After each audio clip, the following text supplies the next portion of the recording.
सर्वांना पुन्हा एकदा आपल्या सर्वांचं स्वागत आहे माझ्या YouTube चॅनलमध्ये। आज आपण सर्वांना आवडणारा असा कुरकुरीत अतिशय कुरकुरीत लागणारा क्रिस्पी आणि खूप टेस्टी असा साबुदाणा वडा याची रेसिपी पाहणार आहोत। चला तर मग पाहूया याची रेसिपी अगदी झटपट कशी करायची ते। चला तर पाहूया। साबुदाणा वडा बनवण्यासाठी इथे मी एवढ्या 2 वाट्या साबुदाणा घेतला होता आणि तो मी छान भिजवून ठेवला होता। साधारण आपल्याला हा 9 तास भिजवून ठेवायचा आहे। 9 तासानंतर आपल्याला हा असा दिसणार आहे।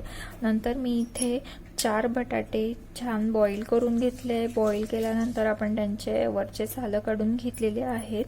नंतर मी इथे 2 चमचे शेंगदाण्याचं कूट घेतलेलं आहे। 2 चमचे तिखट घेतलेलं आहे। तुम्ही तुमच्या आवडीनुसार घेऊ कमी किंवा जास्त घेऊ शकतात। आणि इथे मी 1 चमचा मीठ घेतलेला आहे। चला आता पाहूया याची रेसिपी कशी करायची।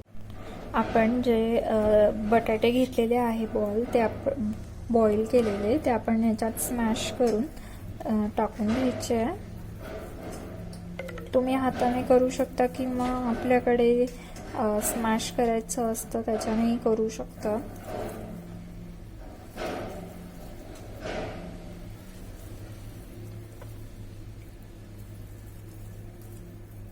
अशा प्रकारे सर्व बटाटे मी टाकून घेतलेले आहेत।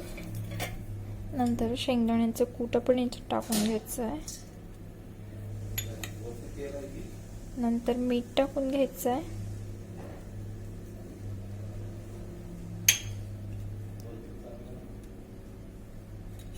नंतर तिखट टाकून घेणार आहोत। आता हे आपल्याला छान कालवून घ्यायचं आहे।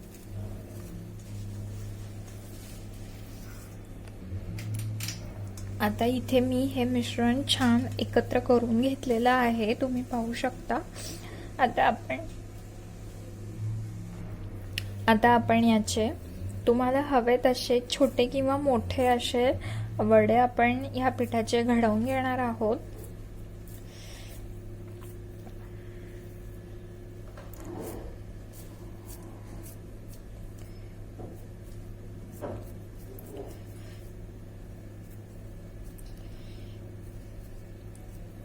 तुम्ही पाहू शकता अशा प्रकारे मी इथे वडे ह्या पिठाचे सर्व वडे आपण बनवून घेणार आहोत आणि मग ते आपण तळायला घेऊया। चला आता नेक्स्ट प्रोसेस पाहूया। तुम्ही पाहू शकता अशा प्रकारे मी साबुदाणा वड्यांना छान शेप देऊन घेतलेला आहे।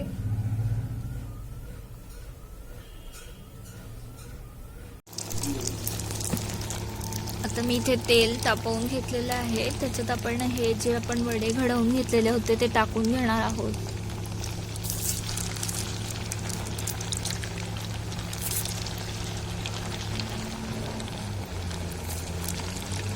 हे वडे आज आपण चुलीवर तळतोय। याला मंद आचेवर तळायचे, आपल्याला खूप वेळ तळायचे जेणेकरून ते त्याचं जे बाहेरचं आवरण आहे ते क्रंची झालं पाहिजे आणि खायलाही असे छान कुरकुरीत लागले पाहिजे, म्हणून आपण हे मंद आचेवर भरपूर वेळ तळणार आहोत। असे दुसऱ्या साईडला आपण उलटवून घ्यायची आहे। एक साईड साधारण 2-3 मिनिटं तळल्यानंतर दुसऱ्या साईड आपण त्याची तळून घेणार आहोत छान बारीक आचेवर।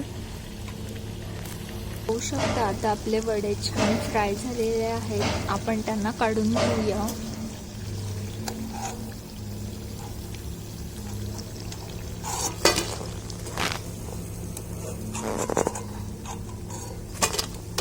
अशा प्रकारे मी एका डिश मध्ये ते काढून घेतलेले आहे।